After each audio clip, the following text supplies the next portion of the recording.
Obviously, you know, I sent around the email from the Board of Selectmen, and I probably should read that into the record here somewhere. So I appreciate you all being flexible and agreeing to meet one more time before we have to make our recommendation to the Board of Selectmen. So I'm going to read the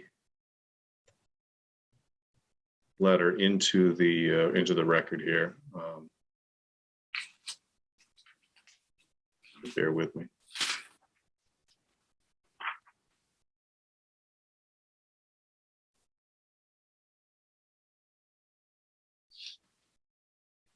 So after our last meeting, the selectmen had a meeting the following Monday, and they discussed what we had discussed previously with them, so this was the result. April 12th, 2022, to the Plympton Finance Committee, Nathaniel Sides, Chairman. Dear Chairman Sides and committee members, please be aware that at a duly called and posted meeting of the Board of Selectmen held on April 11, the board voted unanimously to support the police department's request for salaries as presented at $925,854 and the fire department's modified request for salaries at $600,000. Police department is in the midst of change with a new chief soon to come on board, and we want to be certain we are giving our police department the resources necessary for success. Furthermore, even though we realize the additional position requested for fiscal 22 was not immediately filled, there is an individual currently in the academy who will be occupying that position, and we need to ensure that we are properly staffed and able to fully mitigate once and for all the safety issues of one-person shifts. The police department's budget request for fiscal 23 will accomplish both of these.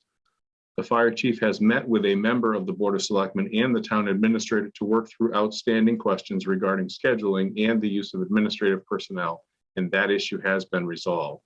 The modified budget request of $600,000 will enable the department to continue providing their vital services to the town, and the chief has committed to being able to work within said budget structure. Should you have any further questions, feel free to contact our office. Thank you, Christine Joyce, Selectman, Chairman, Board of Selectmen. So I don't know how you guys felt about that letter. I was a little taken aback personally. I thought that if they had objections, they were all present at our meeting and they could have voiced some concerns at that point. I mean, they're certainly entitled to their opinions, and I don't discount that, but I was a little disappointed that we didn't have a discussion during our meeting, because that's, after all, why we were having the meeting. So that is my personal opinion. I suspect some of you, just based on conversations that we had offline, I suspect some of you agree with me, but anyway, so I'll open up the meeting with that, and if anybody wants to just kind of generally comment, we can do that, and before we get into you know, the nuts and bolts of the discussion. Yeah, I think overall, Nate, the biggest thing that I struggle with is, you know, and I can't off the top of my head remember each individual line item, but the there always seems, no matter what, to be, and I don't exactly know how we solve this, but you know, a little resistance to increasing the budgets and the same issues addressed year after year after year. You know, we need additional money for staffing. We need, say, in the police officers' roles, as an example, we need to have 2 people. I realize everybody's short of staff in every industry, municipalities as well. But I want to kind of get the feeling at some point that we're getting some financial controls in place and that there is some accountability and that the Board of Selectmen are behind that, and along with Liz as well. And it isn't just as much a story of, you know, an individual department making their case, pushing back, increasing their budget in whatever way, shape, or form. And then, getting that approved, and maybe that's just because I'm so used to coming from the private industry, but the private sector, but I know it's frustrating, especially I think for us as a group as well, because there's only so many levers we can pull, but I don't know. I would really just like to see a little bit more accountability or measures put in place so that if somebody exceeds their budget, or if a department like fire or an EMS doesn't properly allocate their maintenance expenses, that there's a function to forecast that. Mm-hmm. It's not that hard. I don't care what anybody says, and I'm not dismissing the efforts the chief does, the fire chief or the police chief. We're not that big. We can get our arms around this somehow.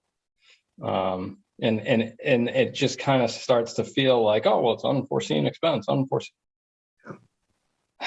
Okay. I mean, how many times, that's my thought. I feel like we've been hearing the same story, and I don't exactly know. I don't have the recipe yet to rectify that, but I'd like to see from the Board of Selectmen side, and maybe from Liz too, if there's some way to kind of keep feeling like we're edging in that right direction.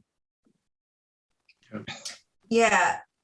And I guess what I really struggle with is there are a finite number of hours in the year for which the fire department and the police department need to staff.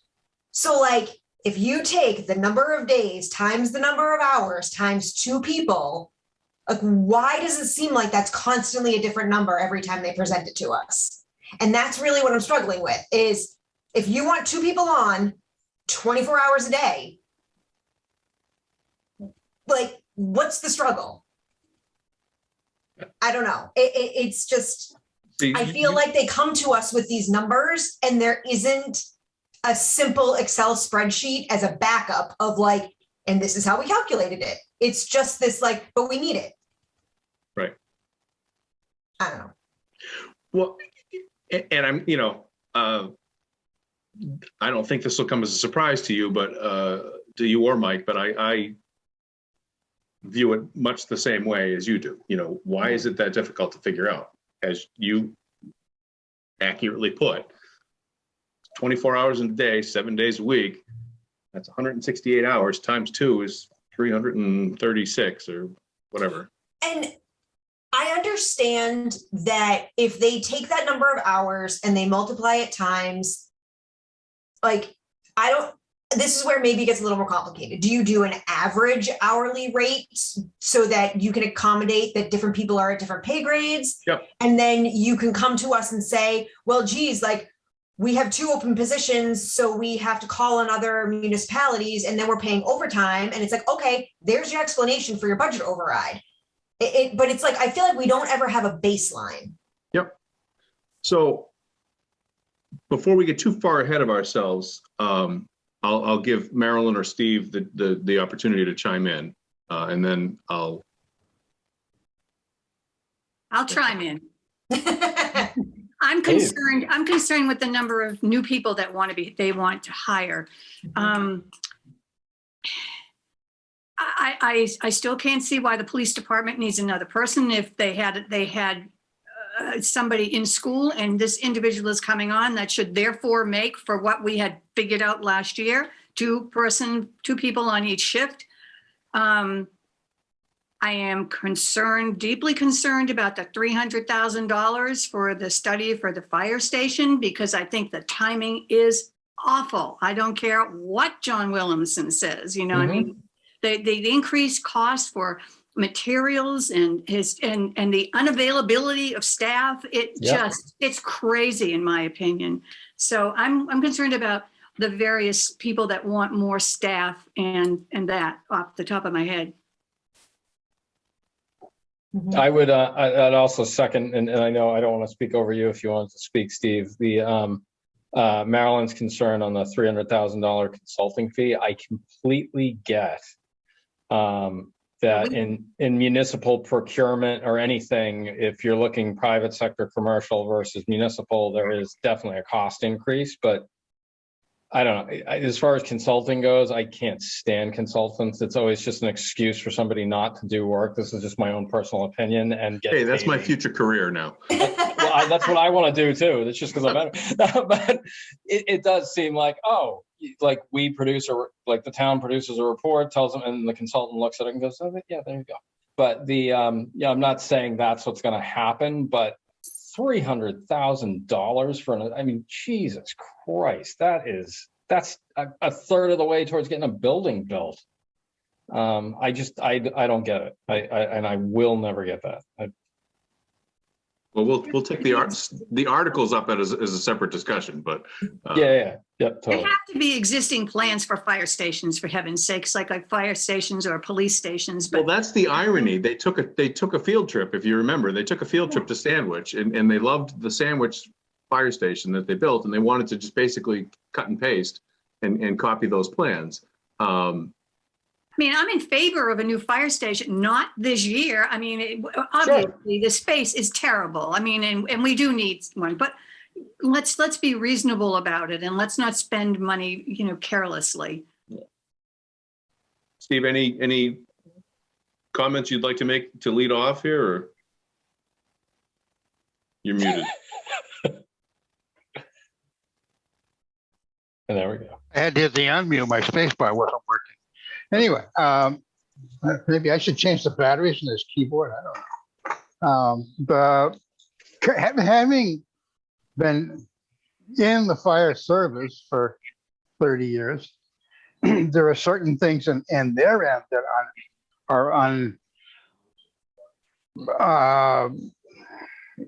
you can't predict. Mhm. Like the other day, we had a barn fire. Sure. That means you got your full-time staff there, and you had to bring in all your call people. Now, during my tenure, all we did was bring in all the call people, because that's all we had. Mhm. And that's an unforeseen expense. I think in the police, storms bring on extra people. Mhm. And I don't know whether they're at regular rate or overtime rate, but yeah.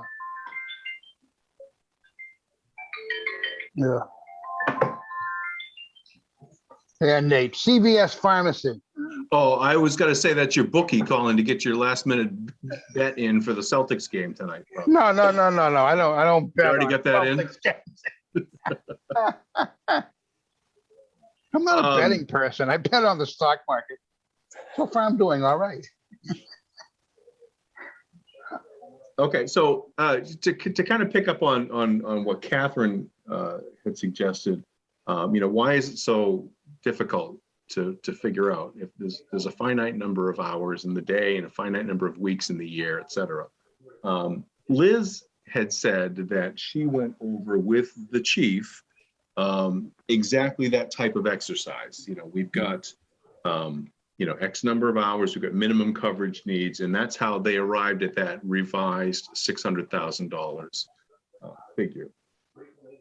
And she said, to answer your other question, Catherine, she said that she kind of took the mid-range of the pay scales. So what I did was I kind of went through the process myself, and this is what I arrived at. So looking at the schedule that the chief provided for us, they gave us the schedule that was their actual schedule for February and March. And it appears as though they have each day they have a full-time paramedic on duty, and then they also staff it with either a firefighter or a firefighter EMT. So they have one, and I don't. Correction, you have to have, in order to do a transport, you need 2 EMTs. So they have to be each have one paramedic, one EMT. I'm just talking basic. I'm just talking basic. I'm looking at the schedule. That's all. I'm talking basic coverage. Oh, that is basic coverage. Yeah, basic. So basic keep the doors open coverage. So if you do the math, I took the current pay scale for a full-time captain paramedic, midpoint is $64,000 a year. Mhm. They work 2 days a week. They work 24-hour shifts. They work 2 days a week. So you need 3.5 of those a week. Mhm. Or, three, right, 2 times, 7 divided by 2 is 3.5. So if you take 64, multiply it by 3.5, you get $224,000. So for the paramedic side of things, basic coverage, or, baseline coverage, we need, it's $224,000.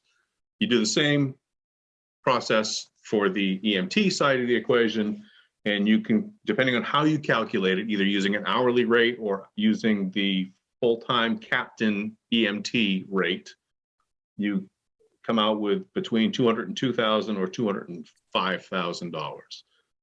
So just for the sake of this discussion, we'll use the higher number to give them the benefit of the doubt. So that means basic, keep the doors open 24 hours a day coverage with 2 people on is $430,000. Mhm. So that was where I started. So I'm like, okay, they're asking for 600. We're at 430. That's quite a difference. Mhm. So then I went to the same, schedule that they gave us, and I counted up the number of hours that they had callbacks. Mhm. Actual numbers as reported callbacks. And I took that as a percentage of the number of hours in a week, or number of hours in a month in this case. And for the 2 months that they gave us, the number of hours that they needed somebody, and it was probably, to your point, Steve, is probably a second person to do a transport. They needed between 12 and 15% of the hours needed an additional personnel that they had to bring in. Mhm. So again, for the sake of giving them the benefit of the doubt, I took the 15% number. So I took the $430,000, added another 15%, Mhm. and that gets us to 495. Mhm. So that, again, seems to be baseline coverage plus callbacks. Now, you could say that, 2 months is a small sample size, and that's fine. But again, I'm trying to approach it logically Mhm. and see where we get. Is the chief included in that? If it's above and beyond this. Above and beyond it? Okay, He's a separate line. He's a Yep. separate salary line. So Separate, he's not part of Yep. this discussion. okay. What is not included, and this is where we had the question that we raised last time, was the approximately $60,000 for the other administrative position that was being spent. Mhm. So that's not included as part of this. So I'm talking strictly EMS services. We are at 495. So again, 600 minus 495 is a pretty substantial number. Now that's covered the needs of keeping the doors open and any callbacks. It's allowing 15% for callbacks. Now, if we take, I guess, another gray area that I have a hard time wrapping my brain around is that it's not like the jobs I'm used to, where it's like I work 40 hours a week for the entire year and I have 4 weeks of vacation. And like, that's just accounted for in my salary. It's a flat rate and Correct. It is what it is. So sometimes I feel like we're double paying for vacation, which we're double budgeting. We're definitely double budgeting. Yeah. And is that the difference where they're coming up with the 600 and we're coming up with the just under 5? Well, so I chose to look at it. So we've so far we've accounted for basic EMS services plus, actual, I'll call it overtime, but whatever, it's callback time. Sure. So we're around 500. So we still got we had submitted as our number 578. So I'm Mhm. using that number. So if you Okay. take 578 and you subtract the 495 that we've calculated so far, that's $83,000. Mhm. $83,000 represents an additional 19% of Mhm. their, baseline coverage. So basically we're saying you've got 19% to cover your training, to cover your vacation coverage, to cover Mhm. any, sick time that you have to pay or whatever. That does not sound unreasonable to me. Mm-mm. 19%. Right. And how, so again, kind of along the same thought process, like, I guess I'm going to switch to the police station just because they're actually asking for an additional person. Sure. Are they asking for that additional person so that everybody else isn't earning as much overtime? I doubt it. But you know what I'm saying? Like, it's sort of like what's the minimum number of people you need to have everybody just work regular time, assuming there's no catastrophic events?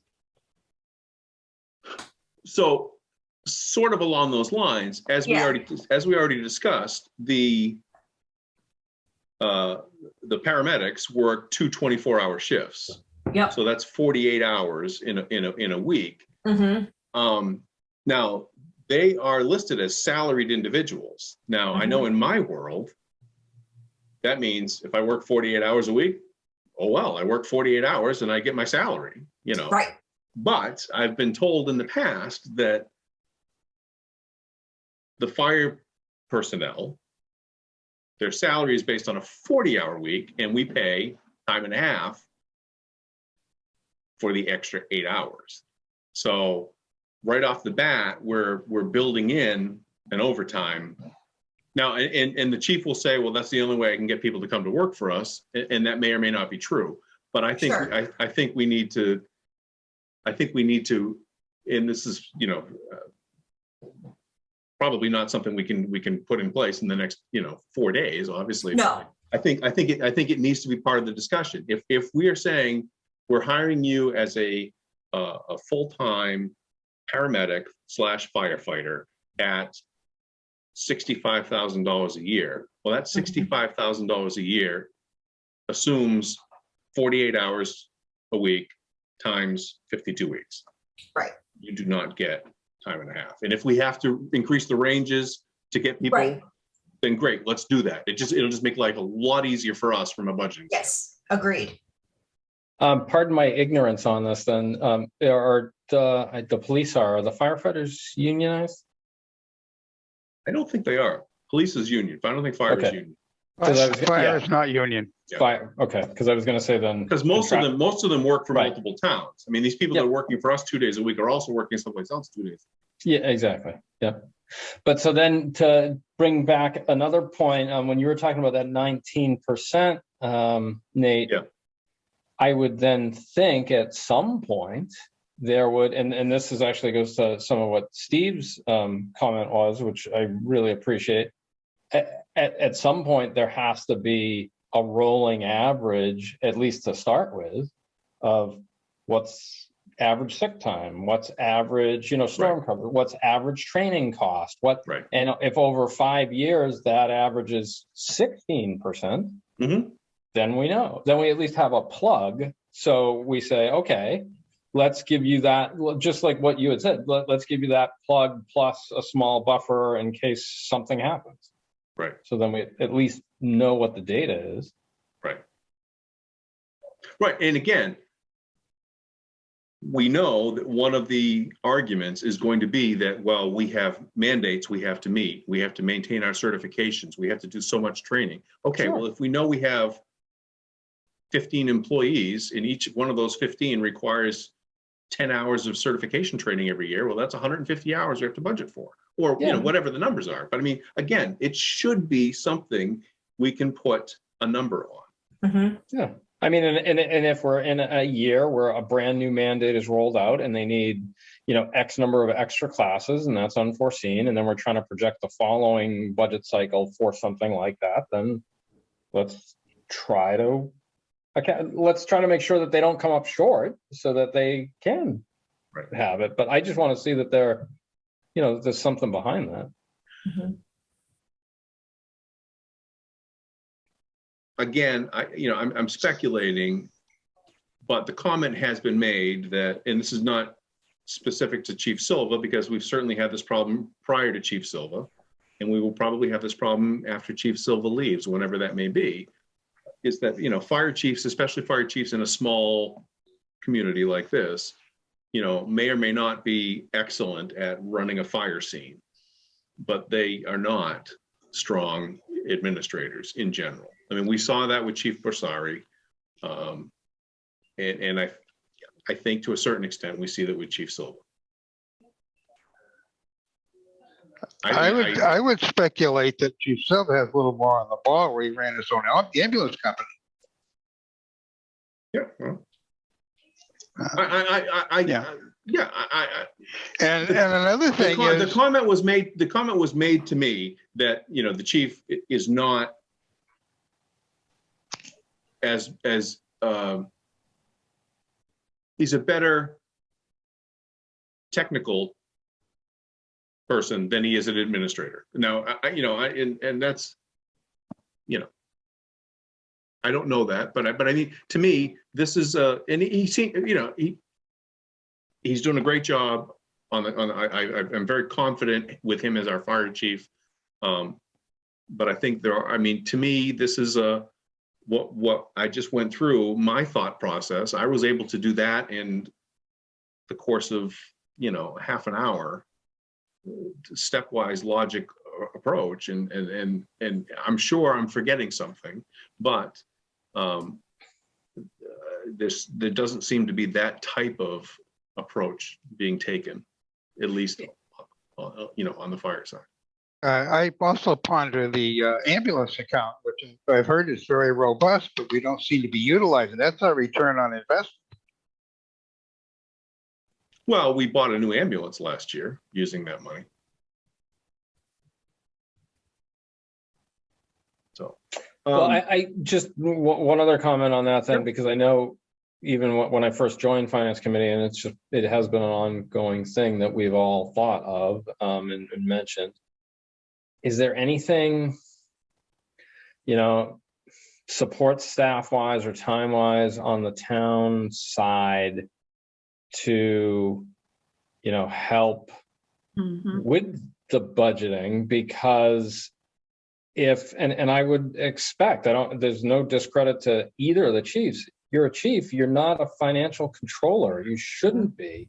You probably actually really want to run from that, because it's not a lot of fun if you don't really like numbers and spreadsheets and right. and don't like sticking a pencil in your eye. I mean, but I'm just thinking, with what the exercise you just went through, Nate, that exercise combined with the actual direct input of the department head could actually produce the desired result, or at least a good baseline.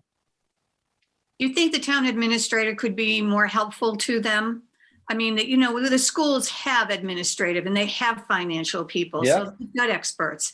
But these other folks don't have experts to assist them. But well, I mean, I think Liz has definitely, tried to guide the thinking. Absolutely. It's too bad she's not here tonight. But well, it is too bad. I mean, she's on vacation, as is No, Liz. I know, absolutely, and she should be. But maybe we can talk with her about and get her input on what she thinks can be done, or how we think it can be done. Yeah, because I would imagine even if it's, the fire chief, and if he's at all racking his brain trying to figure it out, he's probably spending more time than he actually needs to. If there was a little bit more of a streamlined process, I'm just guessing. I know I do all the time, and I had a background in finance. Right. Well, yeah, and I mean, it sounds as though, based on what Liz said to me a couple of weeks ago, when she presented the revision of the 600,000 versus the 624, I think that was Chief Silva's original number. It sounds as though she approached it kind of the same way I did. So at least there seems to be a commonality there. So I think we're approaching it properly. Now, whether I'm considering all of the, unknowns, the variables, probably not. I'm the first to admit that. I'm not a, I'm a pharmacist. The hell do I know? But so I guess for our discussion today is, are we still comfortable with our number of 578, which represents a 10% increase over last year? Or do we want to add the extra 22 and go with the 600,000, given that the selectmen have supported that? And do we know how far off of last year's budget they are projected to be for this year? Is it a 10% overage or?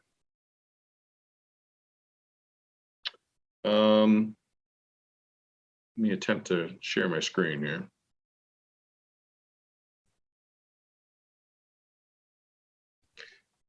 This is the current year-to-date expenses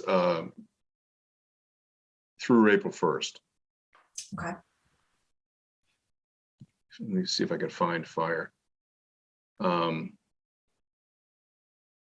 other comment that I had, so the fire salary line has increased 19% since fiscal 19. So and that's assuming using our number of 578.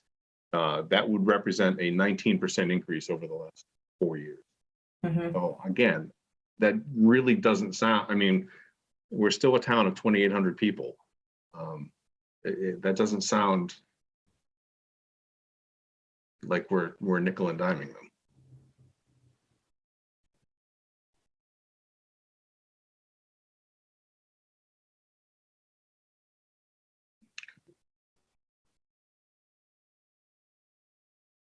There we go. So they are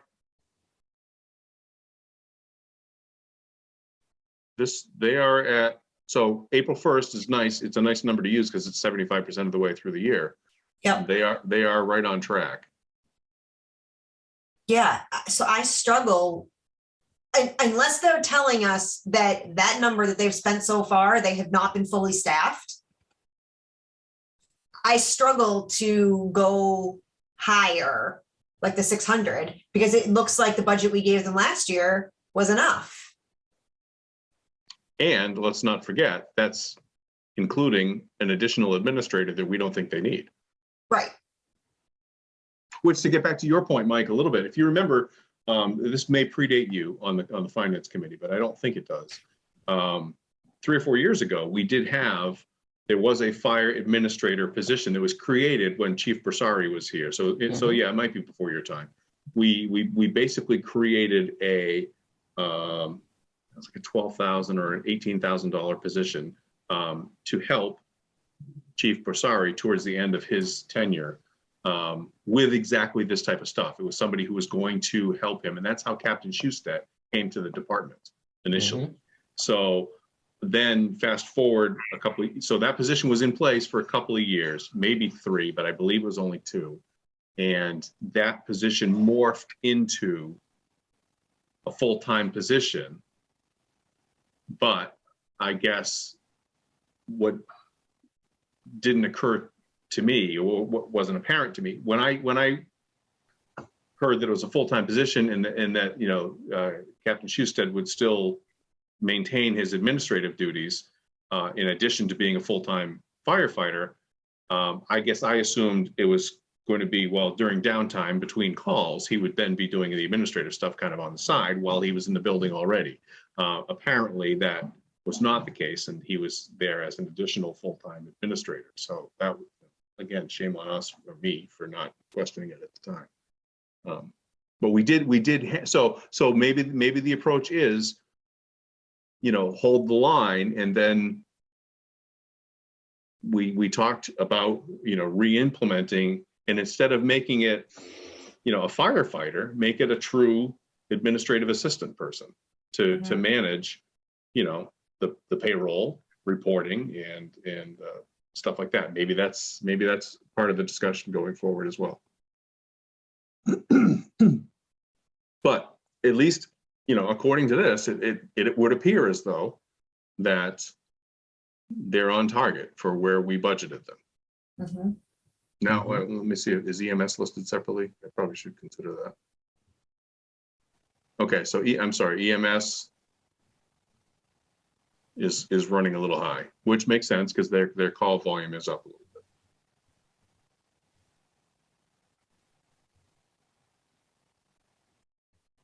But,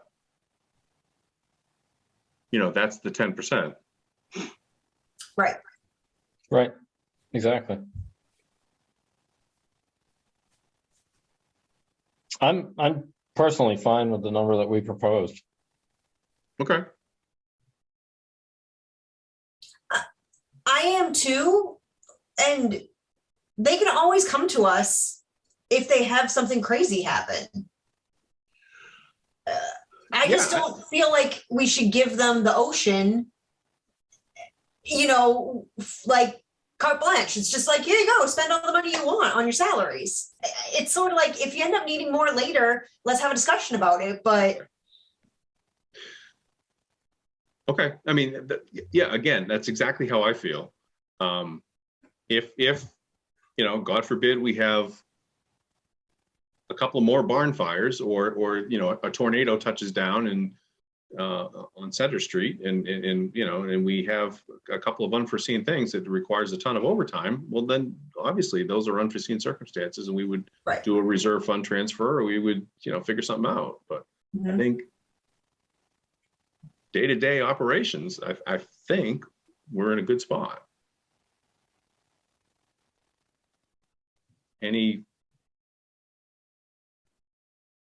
No, I would agree with you. I would agree with you. Okay. And I don't mean to beat a dead horse on this, but I guess I don't really care how many people they say they have employed. It's more, did you budget for the hours that you need during the year? Right, which is why, yeah, exactly. Which is why I didn't look at current employees. Right. I took the pay scale. I took the midpoint of the pay scale, and that's what I used. Right. So I feel. Sorry, go ahead. No, I was just going to say, when they keep coming to us and saying like we need to hire an additional person, it's like, no, you don't. Right. Like you need to budget for the actual number of shifts you have. Sorry, I just felt like I needed to really nail that one home. Right, because you've been on the committee long enough. You've heard that long enough. We always heard that if we can only hire one more full-time person, we'll be great. Well, that was 6 years ago. Yeah. And we budgeted the full-time person, and we're not great apparently. I mean, I don't know. Yeah. And I get, I Mike said it earlier, everybody's having trouble hiring people. I know I'm having trouble hiring people, and I know the fire service is having trouble also. But, yeah, I don't know how you budget for that. You can't keep throwing money at the problem, I guess. Okay, so good. So that is everyone in agreement on the 578 as our proposal? I don't think I guess we should probably we can take a vote at the end of the day for the whole thing. Okay. All right. Moving on to the police side of things, I did not have the time to do the same exercise for the police, unfortunately. I mean, we can.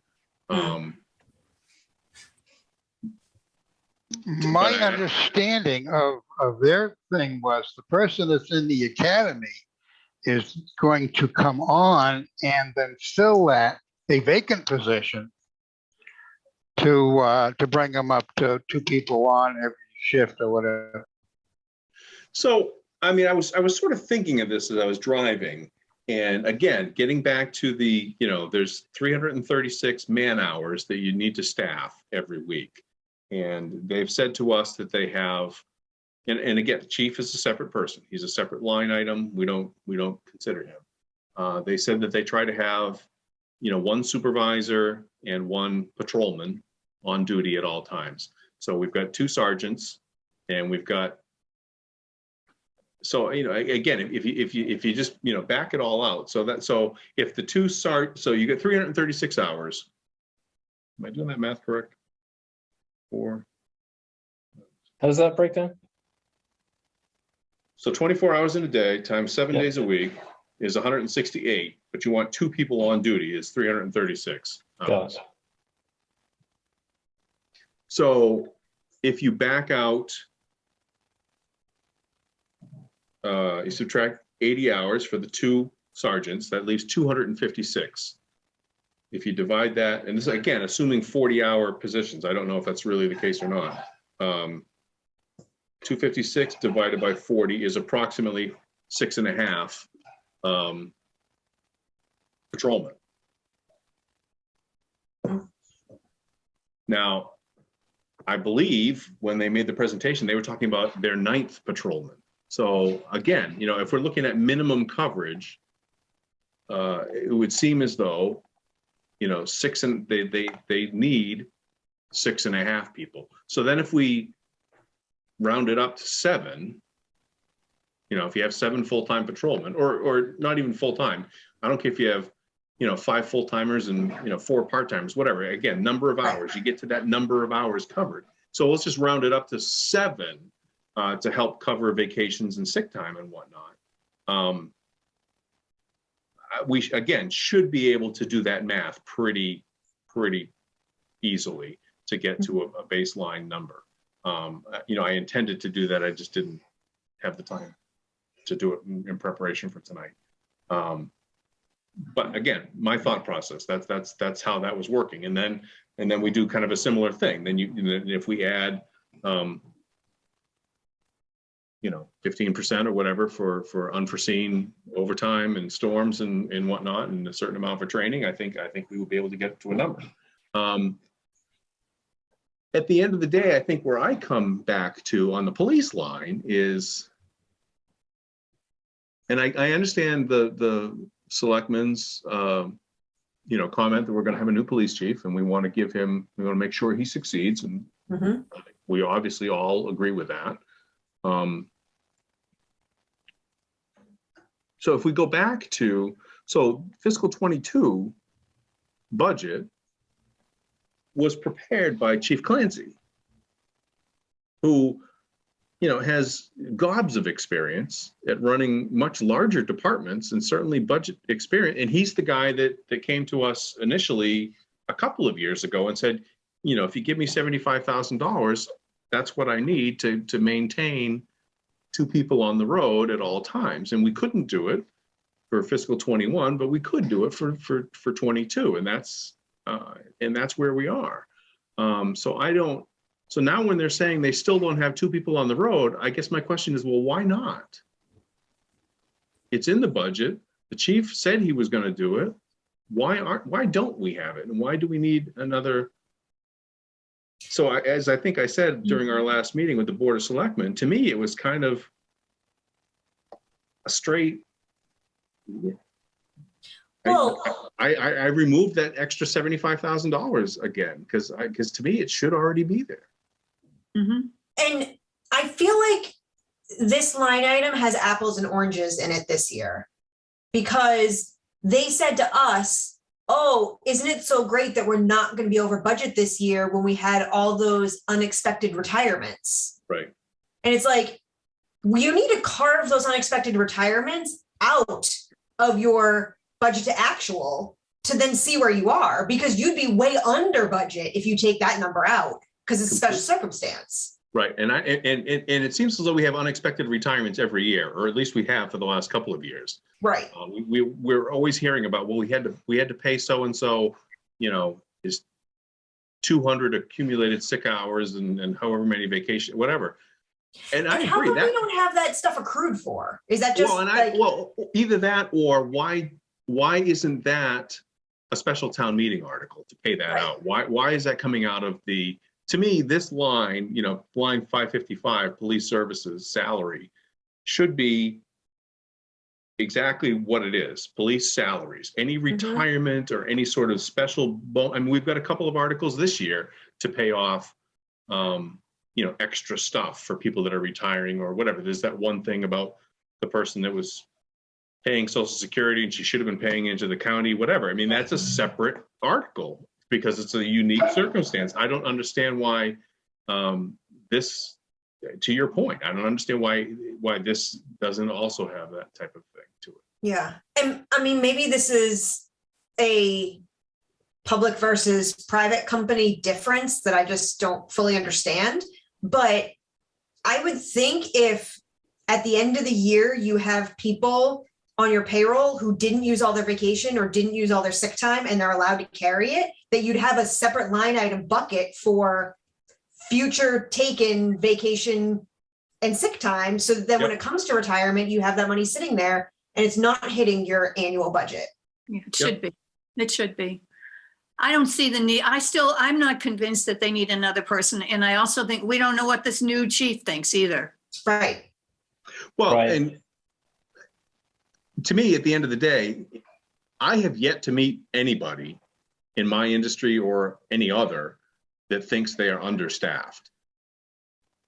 So if you give somebody a bucket of money, they'll find a way to spend it.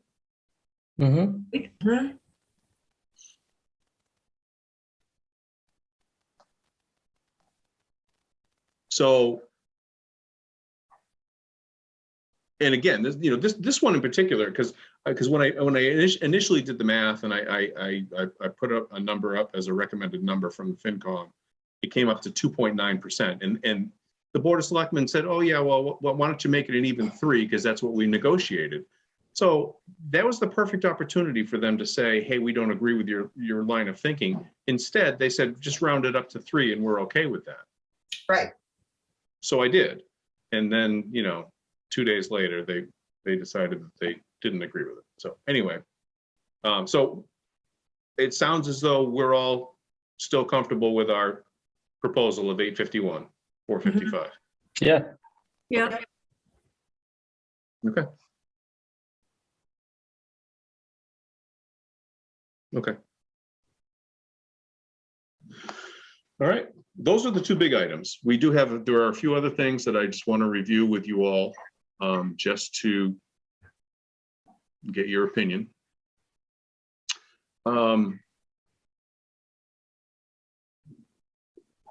The conservation agent.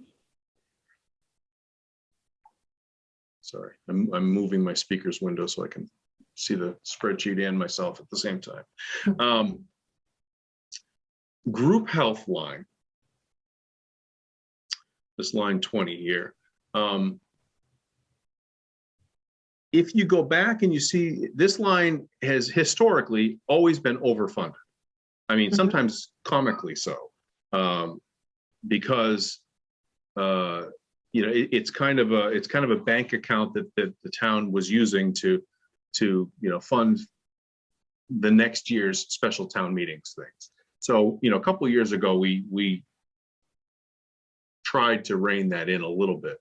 But if you look at the actuals for the last 3 years that we have data on, it's under $400,000. We budgeted $500,000. They are on target this year to spend. Let me get back to. I think it's like 4.25. Let me see if I can. Hang on, I got to get rid of these people. There we go. All right. Yeah, all right. 448 is the projected annual spending for this year. So well under budget. Liz had requested a 3% increase over last year's budgeted amount because that was what the insurance company recommended, was a 3% increase. Plus, she said, don't forget we also have dental coverage that we're offering. Well, we offer dental coverage for fiscal 22. So to me, that's not an issue. We're already doing dental coverage. So I guess where I'm coming from is if they're projected to spend 448 and then we add the 3% that the insurance company is recommending as an increase, that's still like 460. So I recommended we level fund it as 500, which still gives them a pretty good cushion to work with. Yeah, that was how I I got agree. the 500. I don't know if you have thoughts, comments, or whatever. I Do agree. we have any idea if we look at the prior fiscal years, for example, if we look to fiscal 21 and then look to 22, where they're projected to end up, the reason for the increase? Well, some of it's probably. I think we had a couple more employees come on board and took the insurance. Yep. And then we did offer dental this year. Right. Okay.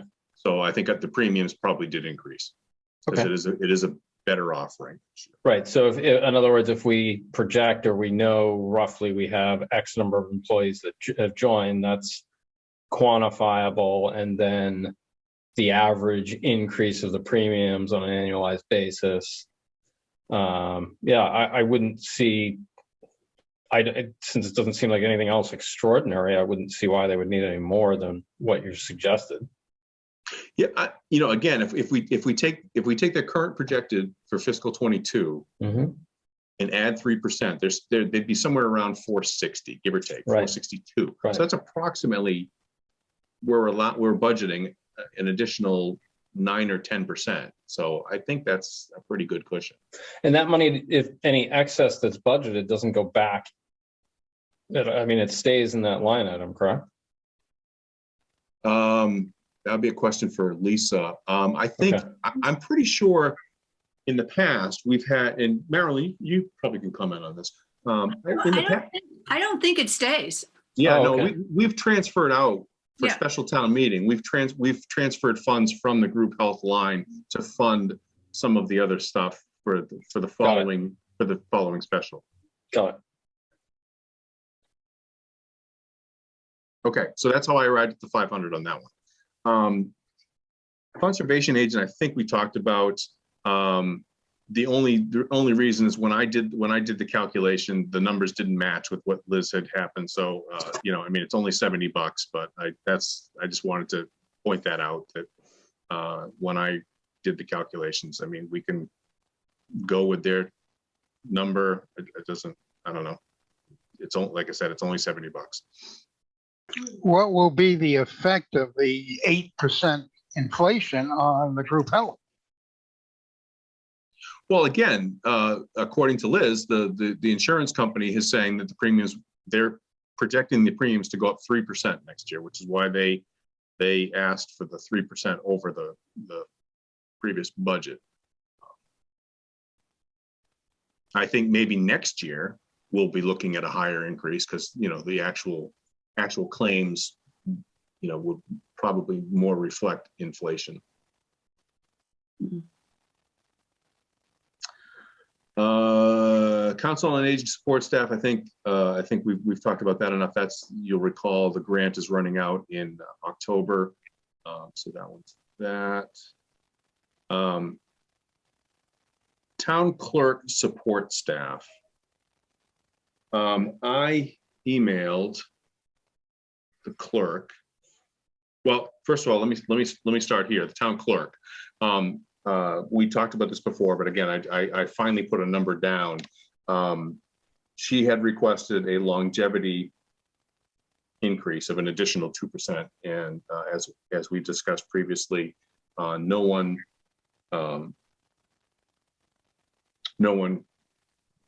knew where that was coming from. As far as they knew, it was not a policy in the town or anything like that. So I put her in for the 3% cost of living that everybody else is getting.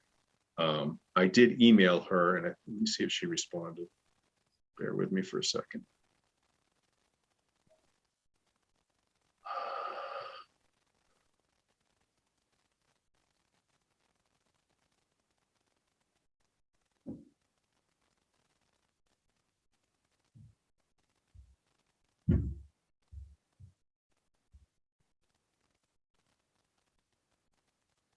Okay, she responded just basically saying she didn't have time to,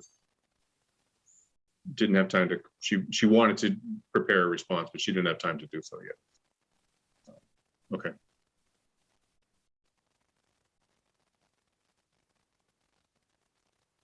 So anyway, so that's how I arrived at that 3%. I also asked her on the support staff. I don't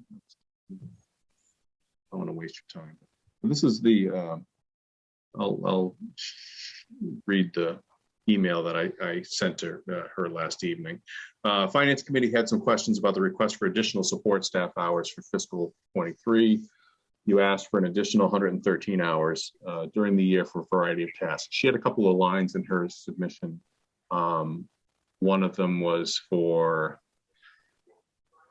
I think one was census, and then one was something else, coverage for the assistant clerk to go to training sessions.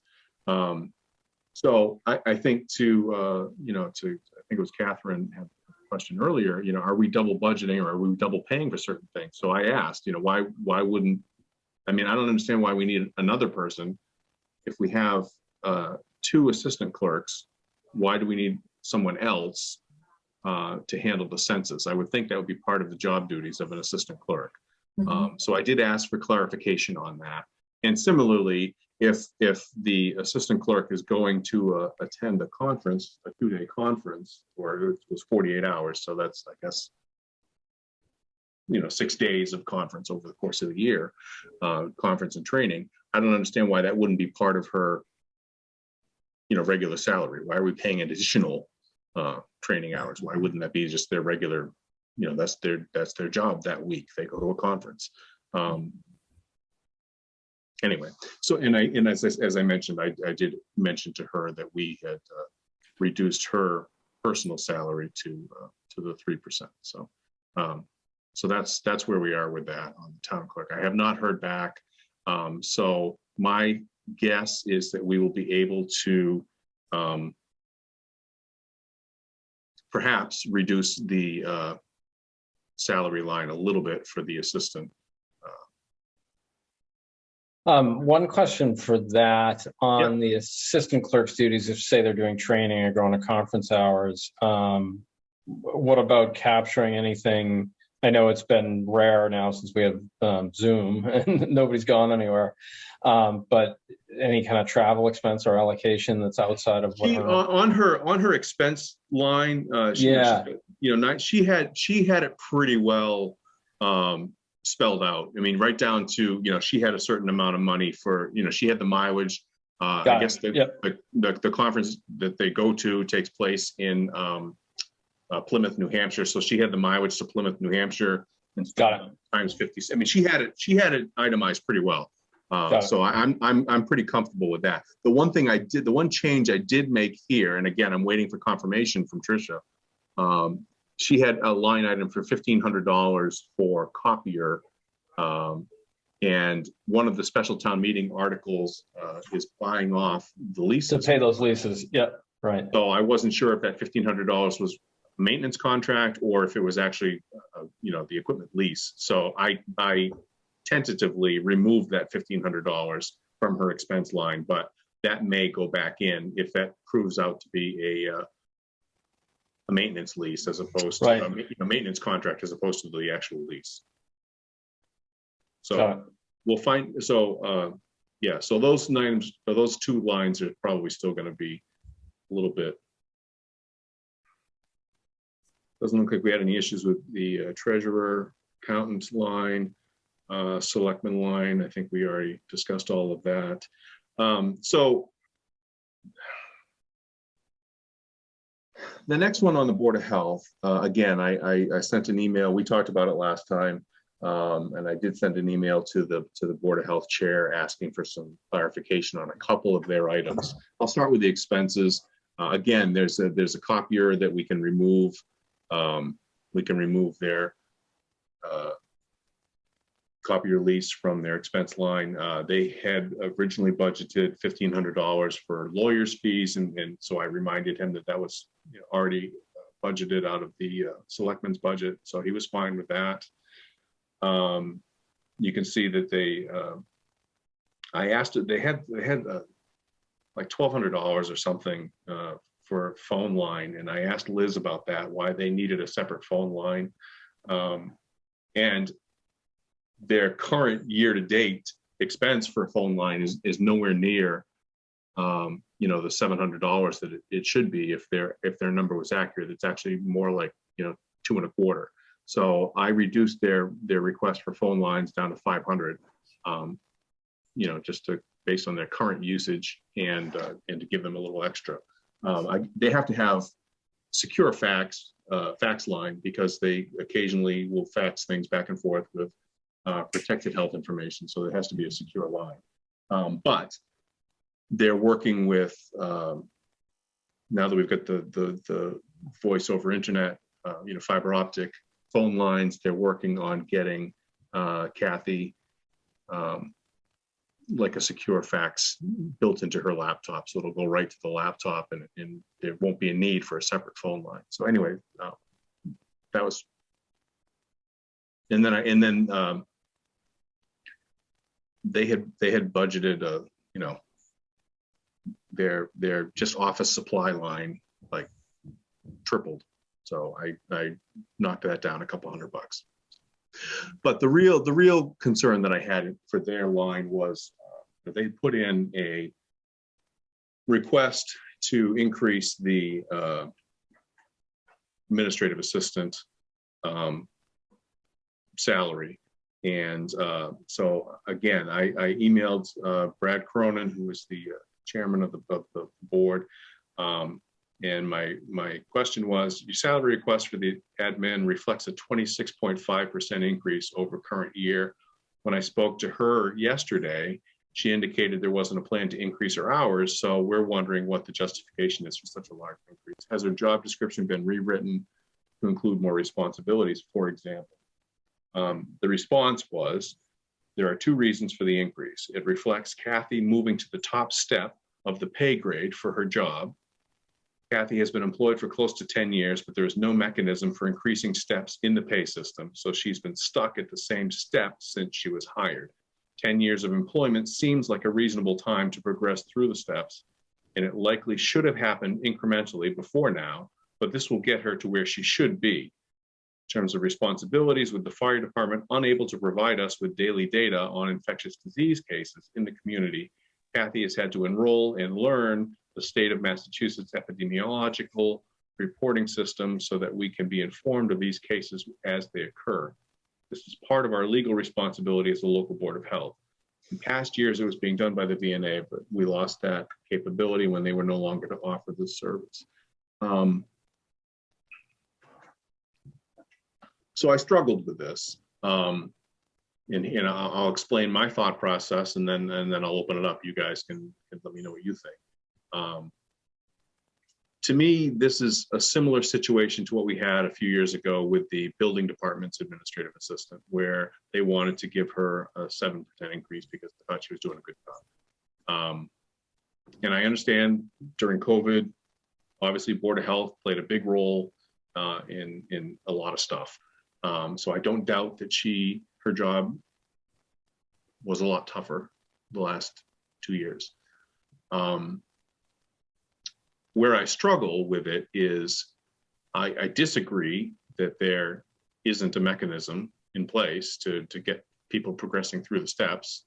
You know, it may not have been well known, it may not have been employed by, you know, previous members of the Board of Health, but there is a mechanism in place. And you know, both for giving step increases and for you know, changing job descriptions if in fact, you know, someone's responsibilities changed. I mean, we did it a couple of years ago for a member of the highway department. They created a new job description because the person that was in the role, you know, was doing more stuff than what his job description allowed. So they kind of created a new job description to better capture what he was doing. And then they put him in that job description at a different rate of pay. So I think where I landed was, again, to me, this is very similar to the situation a few years ago with the building department, where we said, you know, it's not the responsibility of the finance committee to give, recognize people for longevity or give them, large merit increases just because you think they're doing a good job. We try to follow the rules, whether we agree with them or not. So it's my long-winded way of saying what I did was I took her current salary at her current number of hours, and I gave her the 3% COLA, and then I added an additional 2%, which has been kind of the standard that other departments have done for their associates to recognize, merit. So that's how we arrived at that's what the difference is between their requested number and the number that I put in as recommended. So I'll open that up for discussion. Again, that's how I got there. Right or wrong, that's how I got there. So More hours? yeah, how come it says 14.8% if it was just the 5? Because there's also hours in there for the health agents, and so that number increased a little bit for this year. So that's, I don't know if you can read that, but that's how the calculation was arrived at. That makes sense.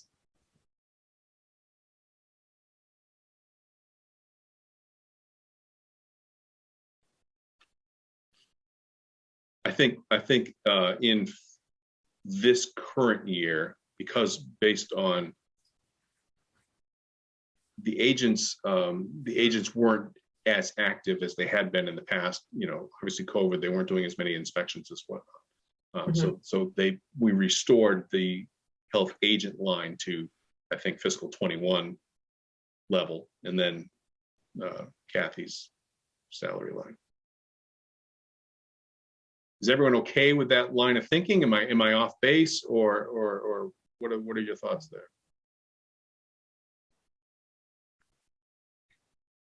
And it's certainly not a reflection on her or her abilities or what she does for the town. I feel like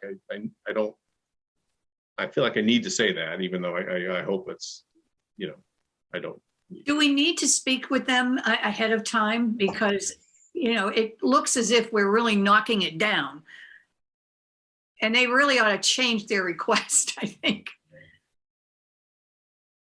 So you think we should go back to them and change this number here? I think so. Otherwise, it looks like we're really knocking down what they want to give her. And I think what they're doing was a little out of line. Okay. Yeah, I agree. Yeah, the optics, if you will. It doesn't look good at all. Yeah. And she's, Okay. and you can't knock them. They've been doing a good job, or she's been doing a good job. So. Right. And again, I certainly don't want this to come across as we disagree with that. We just feel that there's a different. Okay. I will certainly respond back with what we came up with. Okay. Thanks.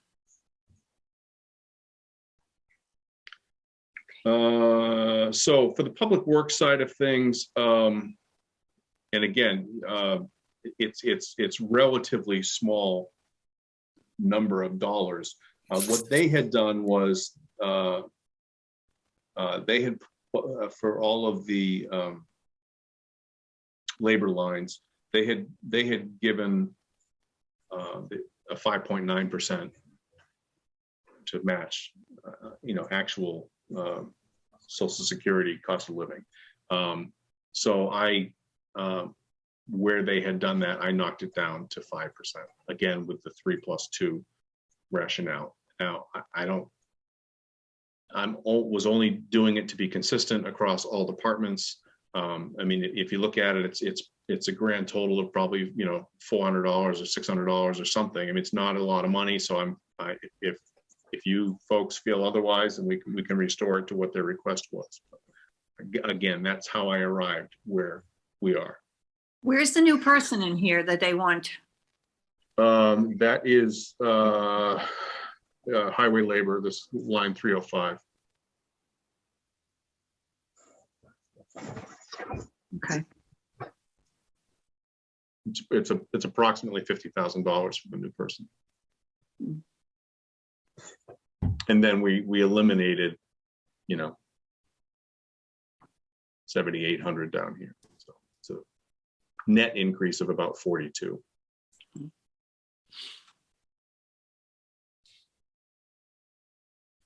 Can I ask, hopefully what's not a awful question? We've been talking here about everybody getting the standard 5%, the 3% plus 2. Yep. Is the town, I know the town clerk came to us and was asking and said longevity and kind of used language we didn't love. Does she not qualify for the 5% because it's an elected position, not a hired position? And or if she is qualified for it, are we just being a little too like stick in the mud, rigid about her language versus what she's eligible for? Well, she's not. Great question, and honestly, that occurred to me as well. I think the answer is you're right. She's not covered by wage and personnel. Okay. So, which is why if you go back to her department, there's no recommendations in here from the town administrator because she typically, and it's not just the clerk department. If you look at any elected position, she does not weigh in because they're not covered by wage and personnel. Okay.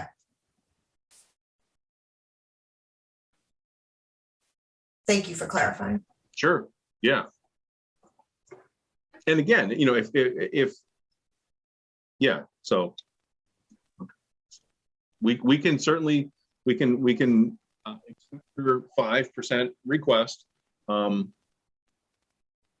but again, she did get a 19% increase a couple of years ago. So Agreed. I just wanted to make sure from my understanding, I knew why we were drawing the line there. Yep. Yes. Yep. The rest of the stuff I think is we agreed. What's the difference here? Oh, we already talked about fire EMS. Okay. All right. So we're good there. We talked about police already. Emergency dispatch. I think I know we all hate it, but I think we're locked into 200. I know there was talk about maybe budgeting 175 and then, but it seems as though we're locked into the 200. It just feels like they found a new way to come around and say the exact same thing that we suspected, which frankly, insert expletive me off. Ooh, is that our new game? Insert expletive for Mike? Yeah, it'll be like a Mad Lib. Yeah, Wordle. We can come up with a Lemutal every day. Oh God, that's all you guys need. So anyway, those are the only things, at least on the budget line item side of things that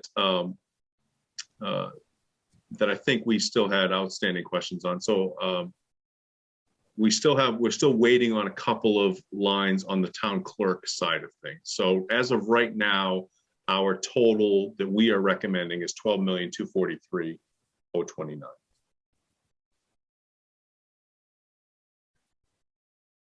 Any questions about anything else? Well, actually, one question back to that little non sequitur of rock.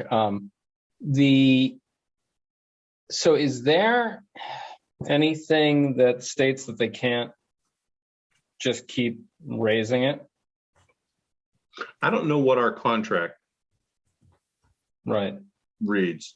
I get it if we're locked into it for now, but I'm just trying to, the whole approach has just been less than favorable in my opinion, but it's certainly distasteful. I agree with that.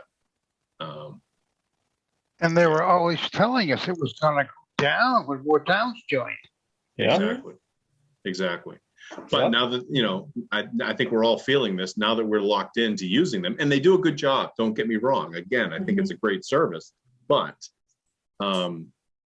you have to wonder now that they know that we're, they're our supplier and we're the addict. You know, they've got us hooked.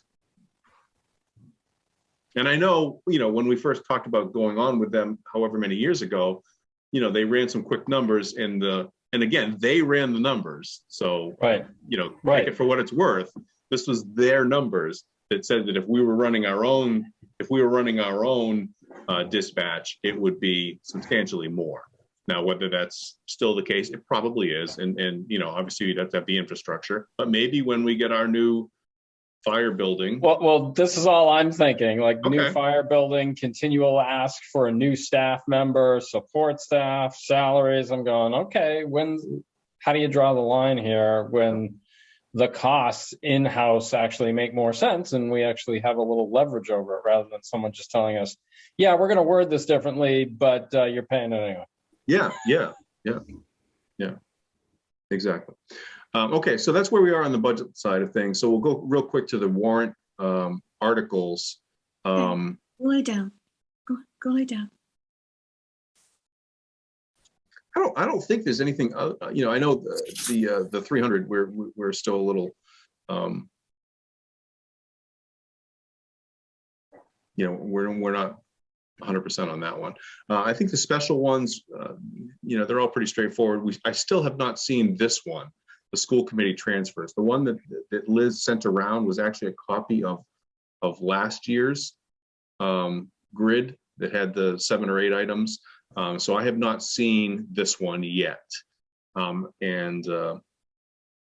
you know, more to come on that. Does anybody have any sort of issues or concerns about any of the special town items? No. I believe these are all going to be paid for out of these are all coming out of transfers from various other departments. So like we talked earlier, the group health, well, I'm sure we'll fund some of these and some of it will come out of perhaps free cash.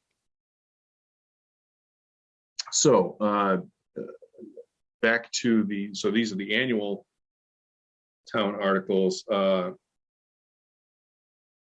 These are the recommended funding sources that Lisa prepared for us. Majority of them are free cash. There are 2 that are raise and appropriate, the alarm system and the new server for the townhouse. And then the others, as we typically do every year, we fund the road construction out of capital.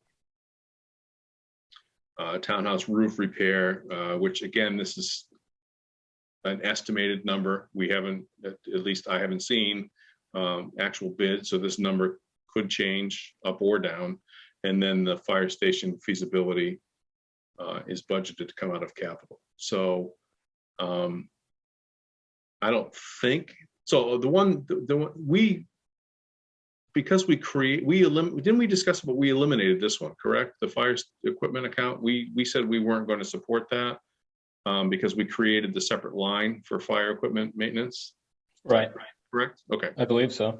Yeah. All right.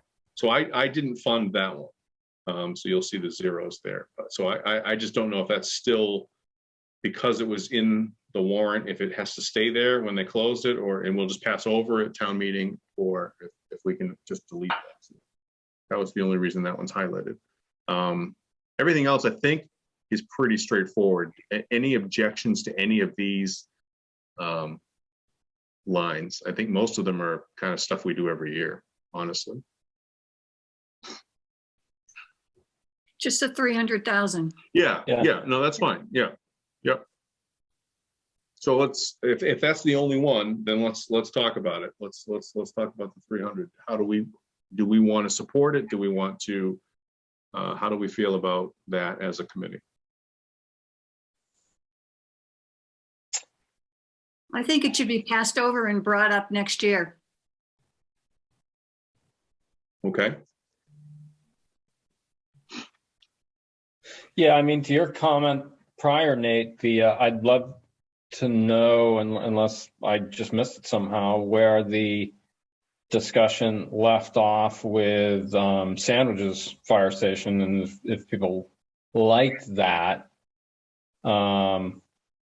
I don't like reinventing the wheel and having it cost us a bunch of money for no reason. So, Well, one of the questions that I had for one of the members of the Town Properties Committee was I asked if it was just a done deal, foregone conclusion that it was going to be a new building, or was part of this $300,000 to investigate whether it was remotely feasible to do something with the existing building in terms of maintaining it as a firehouse. Because again, getting back to 3 years ago, we were told that a $250,000 metal building added to the left side of the existing firehouse was all they needed, and that was going to be great for 10 years. Well, that 250,000 is turned into 8 million. So yeah, which is there's got to be a midpoint. There's got to be a happy medium somewhere. So I think my struggle on this, and I keep asking. So let me complete my thought. I was told that there are no plans to ask, as part of the scope of the feasibility study, to investigate whether the existing building could be retrofitted, modified. Oh, right. At all. So it's strictly a feasibility study for where will the new building fit, and how best do we construct it. So I just offer that up as a piece of information. My comment back to this person was that I strongly suggested that they at least have the feasibility study do a cursory look at keeping the existing building, because I didn't see any way that this town was ever going to vote for an $8 or $10 million building without at least being given the opportunity, if you will, to keep the existing building and reuse it somehow as a fire station. So I guess the other thing I'm struggling with is if the 300,000 is for a feasibility study, or is it for a feasibility study for where to place the building? Does that include engineering, designs? yes, And any of that? my understanding, it's engineering, it's designs, it's initial plans. Traffic flow, like all Yes, studies all of that. on infrastructure. It's kind of an extension of the town campus study that they did a few years ago. In fact, I think this 300 is to be added to, there's an existing $42,000 or something left over from a previous article that we funded a few years ago to study the town campus for that type of thing, traffic flow and traffic patterns, and where to place the leaching field and all that kind of stuff. So is this then truly targeted, if you happen to know, Nate, at the fire station, or is it more of a whole town campus? I think the primary focus is the fire station with an eye towards how does it fit into the whole campus. Right.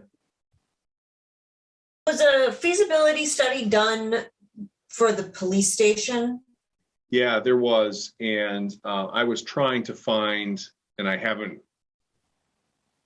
I would, because that's always been my question. How much did the feasibility study for the police station cost? Right, because right. if that was 150,000, why is this double? Like, well, exactly. You're reading my mind, Yeah. and I haven't been told a number yet, and that's exactly because I would have remembered $300,000, and I know Right. it was not $300,000. I want to say it was either 1.25 or 150. Mhm. I have not gone back and looked, but yeah, that's. I'm not against spending some money up front to have a really good solid plan to go into this, since it is going to be such a big investment for the town. Yep. I just have no concept if 300,000 is the right number or not. Like, did we get a quote from a consulting company and that's what they said it is? Like, How do we know? That's my only question mark. Yeah, yes, and that's a question for the Town Properties Committee. I mean, they're doing a pretty heavy PR push, as you've probably all seen. They've advertised in the paper and on Facebook and other places that they are, you know, they held a meeting, I think, this past Saturday at the library. You know, they had kind of an informal group chat where John Williamson was presenting, and I believe there's something scheduled for, I don't know, I saw it somewhere, maybe tomorrow night. It's kind of a Q&A sort of thing, or maybe it's next week. I don't recall. But anyway, I guess my point is, you know, if we don't feel comfortable recommending this number, you know, just be aware that they are making a you know, heavy PR push to get the word out.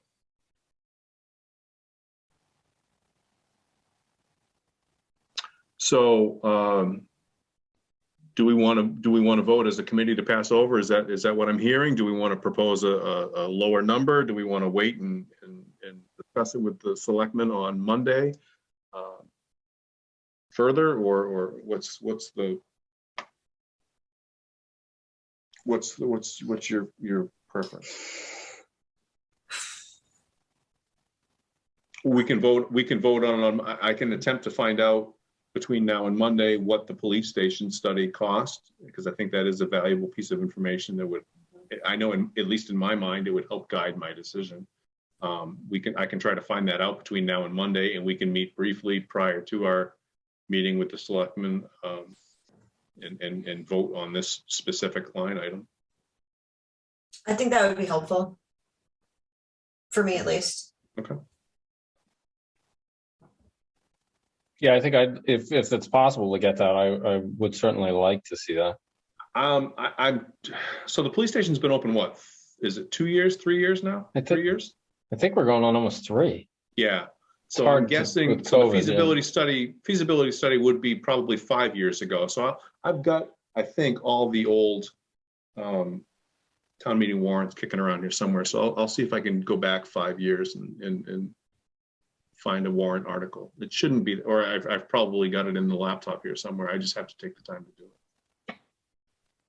Okay, then great. I will do that. I'll find out what police station study costs, and I will email it to this group, and then we can meet briefly on Monday to discuss it.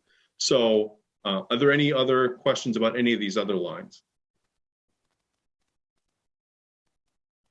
Okay, so what I'd like to do then is, can I have somebody make a motion to for the finance committee to recommend well, let's start with the special town meeting.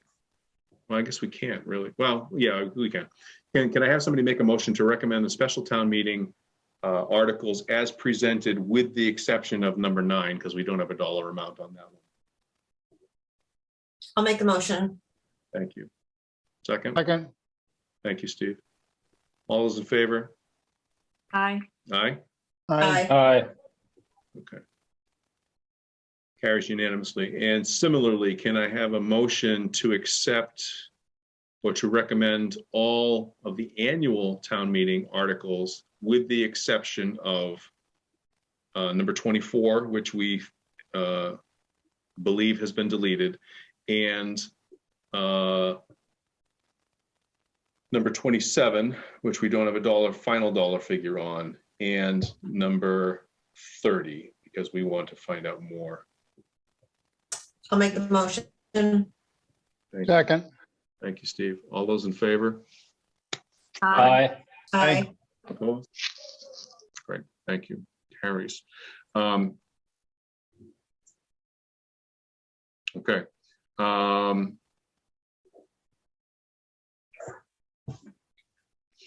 I guess we can do the same thing for the overall budget. Why don't we do that, recognizing that there are still 2 lines that we are waiting to get a final number on. So can I have a motion to approve the budget as presented in the recommended column, with the exception of lines number 188 and 190? Because I'll make the motion. we're still waiting. And Mike, just for your report, the current number without those 2 lines is 12,243,500. 029. 029. Okay, great. All right, we have a motion second. Any discussion? All those in favor? Aye. Aye. Aye. I, Opposed? Great, wonderful, thank you. Okay, so, thank you all. So what this means, our Lisa number is 12,023,000, which is, as she explained to us last time, about $600,000 less than what we could raise and appropriate using our full levy limit. The budget so far is 12,243, as we just voted. Annual town meeting warrants, and this includes the 300,000, as at 894. So if you look at where we are, and this is again the proposed funding sources.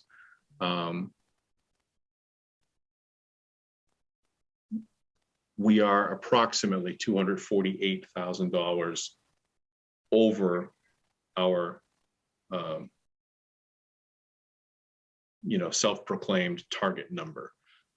So again, that includes the 300,000. So if we decide that we don't want to move forward with the $300,000, we would be right at or right within our target number that we set for ourselves of just over $12 million.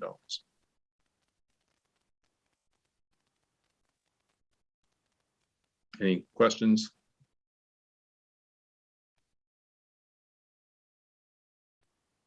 Okay. Mike, did you send around? I know you sent the. I did. Yeah. You sent it around to everybody? Yeah. Minutes? Okay. Yeah. All right, cool. Did everyone get a chance to review the minutes from our last meeting? If so, I'll accept a motion to approve the minutes as presented for the April, was it 6th meeting? Yep. I'll make a motion. second, Thank you, Steve. All those in favor? Aye. Aye. I, Okay, motion carries. That's all we had for tonight. I mean, obviously it was, it was a lot, and I thank you for your time. We are scheduled to appear with the Board of Selectmen on Monday to present our final numbers to them. With the exception of the 300,000 for the fire station study and those couple of items, I think we're there. So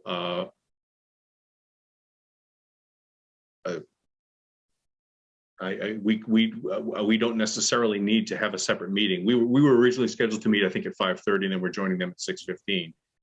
We can have our own meeting at like 6 o'clock, just real briefly, and talk about those couple of line items, and then we can adjourn to meet with the selectmen. Does that sound feasible?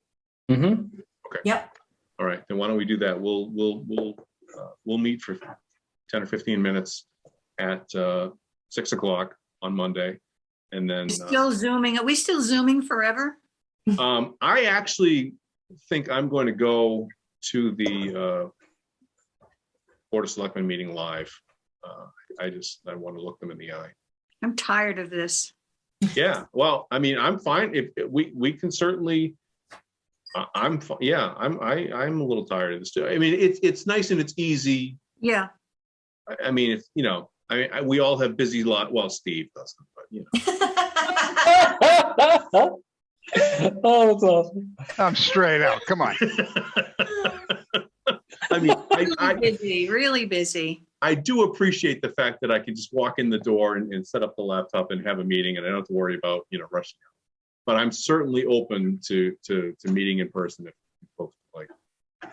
Maybe we just one more time we round off the year on Zoom, and then when we get together in the fall to reconvene, right.